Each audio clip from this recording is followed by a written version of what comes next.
Hey, what's up, Master Trainers? This is your host, Charlie Jonas here, straight out of Silvally Valley, and today I'm gonna be explaining more rules.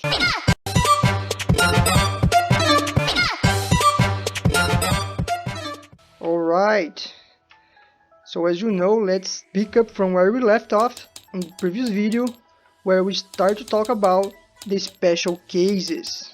So in today's video, we're gonna keep talking about it.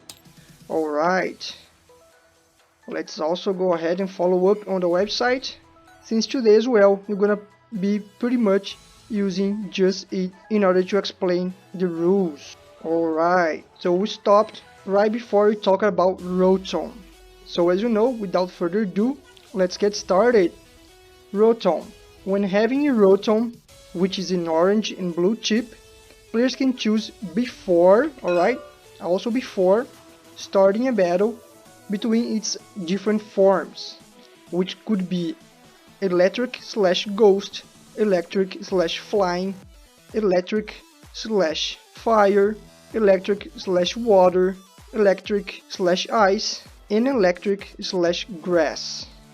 Alright, so that's pretty much the same thing that happens to Shaming, although this time it has different typing according its form.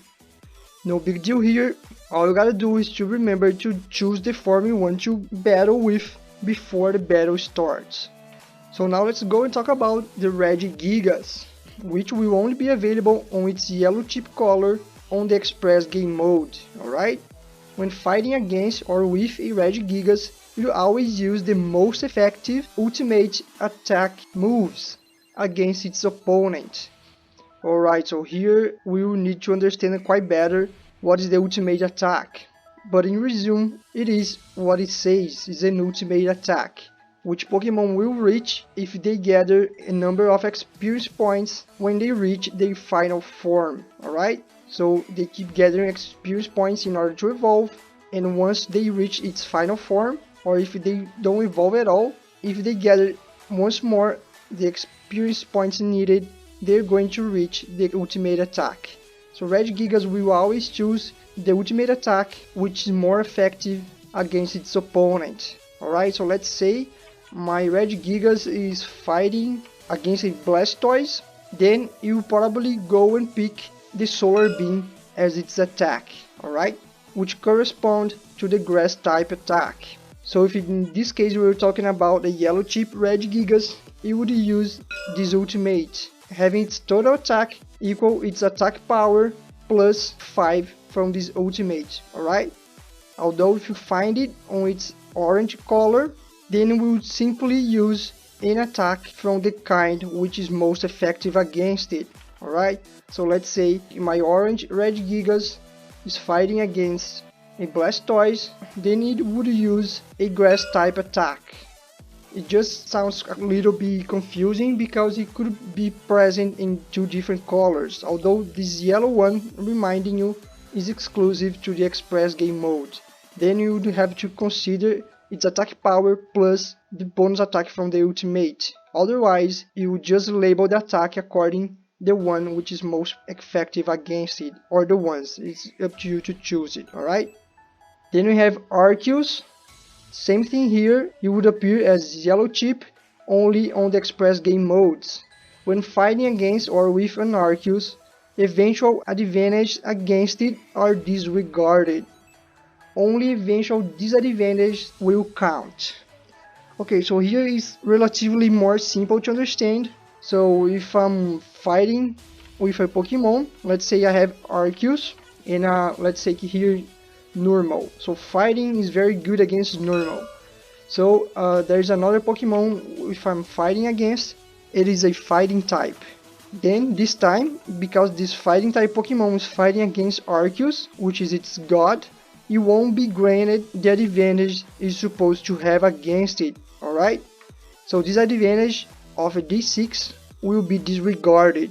Although if I was fighting a ghost type Pokemon using my Arceus, the ghost type will indeed face a disadvantage against it.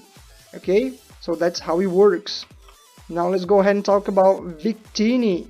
When having an active Victini in your hands, players can flip it out, aka knock it down, in order to make another Pokemon to win by nullifying a battle.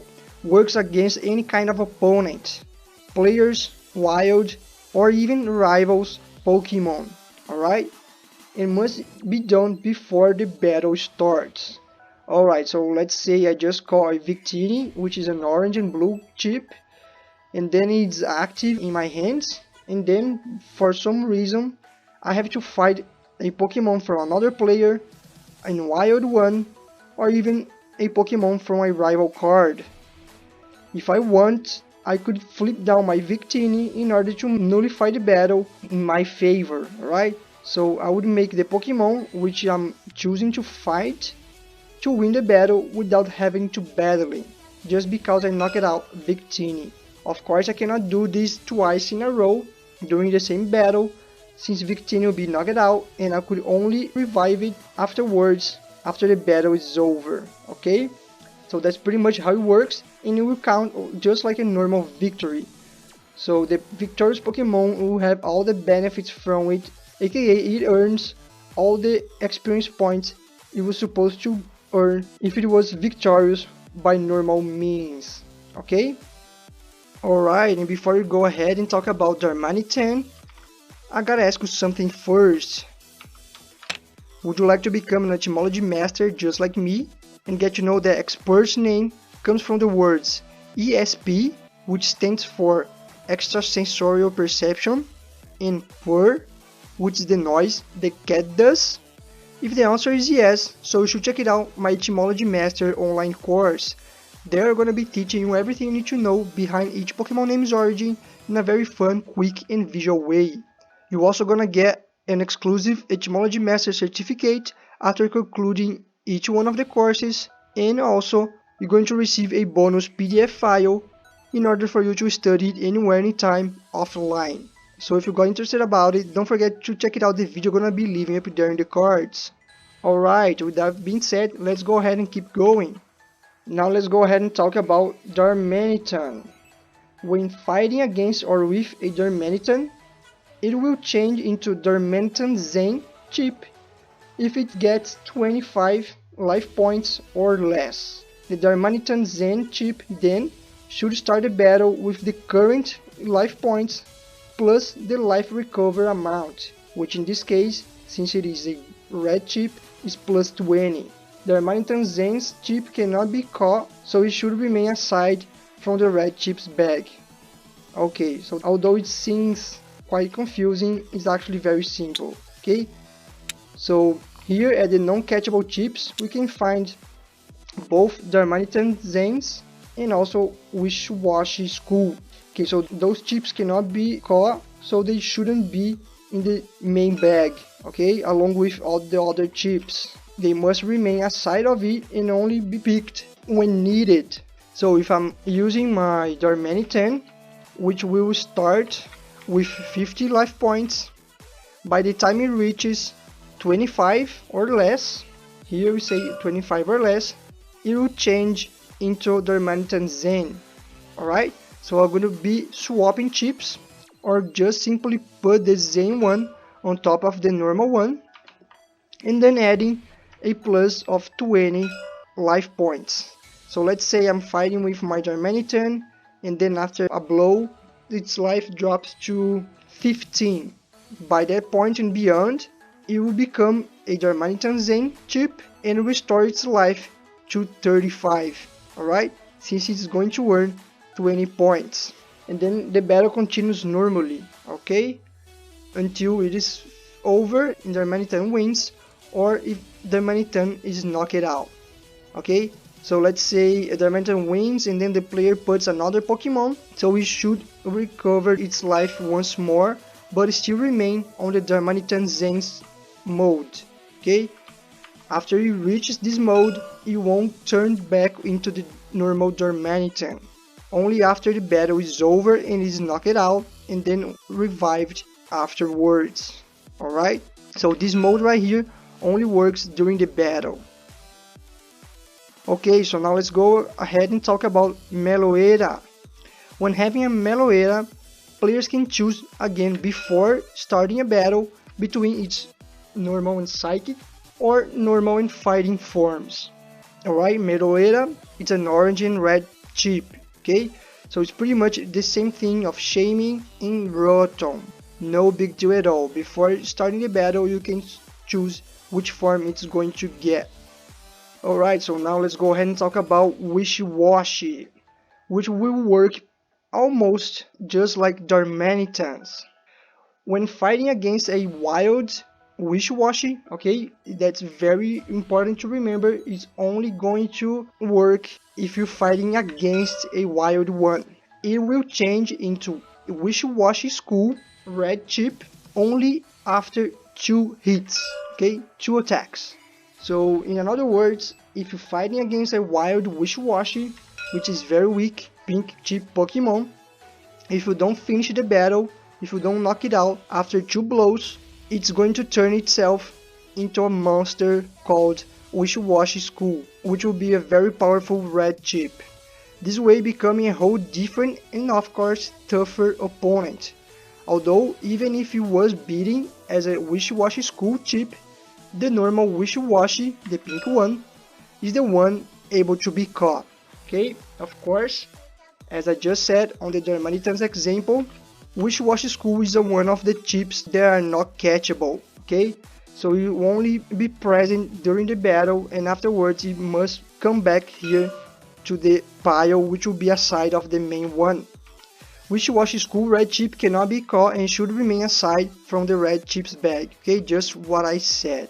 So it's pretty much the same mechanic of Darmanitan's Zen, although this time you won't be triggered by the amount of life points, but this time by the amount of hits it got. Okay, so if you're facing this Pokemon, it's very important you finish before the 3rd blow, if you want to win, of course. And finally, last but not least, let's talk about Silvally. When fighting with a Silvally, and remember here, okay, different than the Wishiwashi, where this mechanic will only work if fighting against a wild one. Now this time for Silvally mechanic, it will only work if you have Silvally, okay, if you're using one. Players can choose its attack type according to each opponent. If fighting against it, its attack has no type. This way, never triggering any advantage or disadvantage. Alright, so this Pokemon is very specific, okay? It's an orange and blue one. Since type new, it's an orange and green one. So once it evolves into Silvally, it will become blue. And this time, if you're fighting against a wild one, its attack will simply have no technique, no move. This way, it won't be triggering any advantage or disadvantage.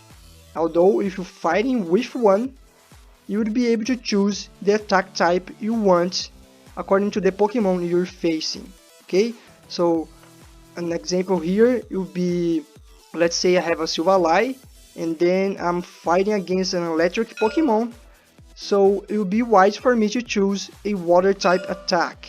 Okay, this way counting with all the advantage will be coming along with it. Okay, so this time you'll be using its attack power plus eventual advantages. Alright, so that's pretty much how Silvally and the other special cases Pokemon work. Don't forget there's an epic version of this map right here, which regards a crossover between Lord of the Rings and Pokemon. So if you want to try out all the special cases in a very epic way, don't forget to check out the video I'm gonna be leaving up there in the cards. Also don't forget to follow me on all my social media, this way you can stay tuned about every new content of the project. And if you like gameplays, you wanna see me playing this game live, make sure to follow me on the Purple website as well, since there very soon I'm gonna be starting to play this game almost every day. And if you like to know all about the special cases, don't forget to leave a thumbs up, subscribe, and also share this video with everyone else you wanna play this game with. This way they can get to know all the rules just like you do. Also don't forget that you could always come here to the pokemonmastertrainer.com to access the rules in a more visual and interactive way. You could also come here to the download button to request access to all the printable files from my Google Drive. There you're gonna be finding printable content according to the ones already publicly released, So you could be able to download it, print it out at your place or your local print shop in order to assemble your own physical version of the game, just like a huge DIY, alright? Although don't forget that in order to be able to have the access to the files, you gotta be subscribed to the channel and to leave a comment down below to let me know you did it and telling me the first half of your email.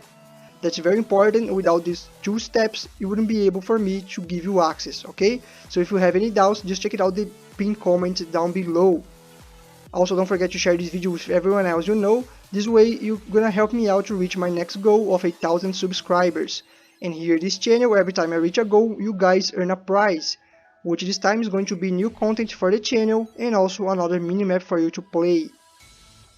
And if you wanna be able to play this exactly mod I'm using right now, with all the Pokemon chips and cards from all the generations combined, so you should check it out on my Patreon page, since there you're gonna be finding an option to sign up a membership for the early access. This way you're gonna be having access not just for this mod right here, but also to another 9 other ones, alright, including the express game modes I mentioned during this video and even other modes of this game for you to play with your friends. Okay, so if you got interested about it, don't forget to check out the links in the description to find my Patreon page. And talking about links in the description, also don't forget to check out the link to the Logos by Nick Academy. It's a very awesome platform full of courses which are going to teach you everything you need to know to become a logo creator master. There you're going to be able to master Inkscape and GIMP softwares, which by the way are free, in order for you to have all the skills you need to create very awesome logos, just like these ones right here I created for this channel based on the course's content. Okay, I highly recommend it, it's very affordable, so please don't forget to check it out. There in the links in the description, you're also gonna find a link for a list of very cool products I recommend for you who is willing to build or even to renew your gaming setup. Alright, so if you're looking forward to do it, please consider checking out the list I left down there. And of course, every product or course purchased by the links down below are going to support me a lot with this project and help me out to bring new content more and more here for you. Don't forget to ring the bell in order to get notified about new videos. I hope you guys liked what we're talking about today, and I see you in the next one.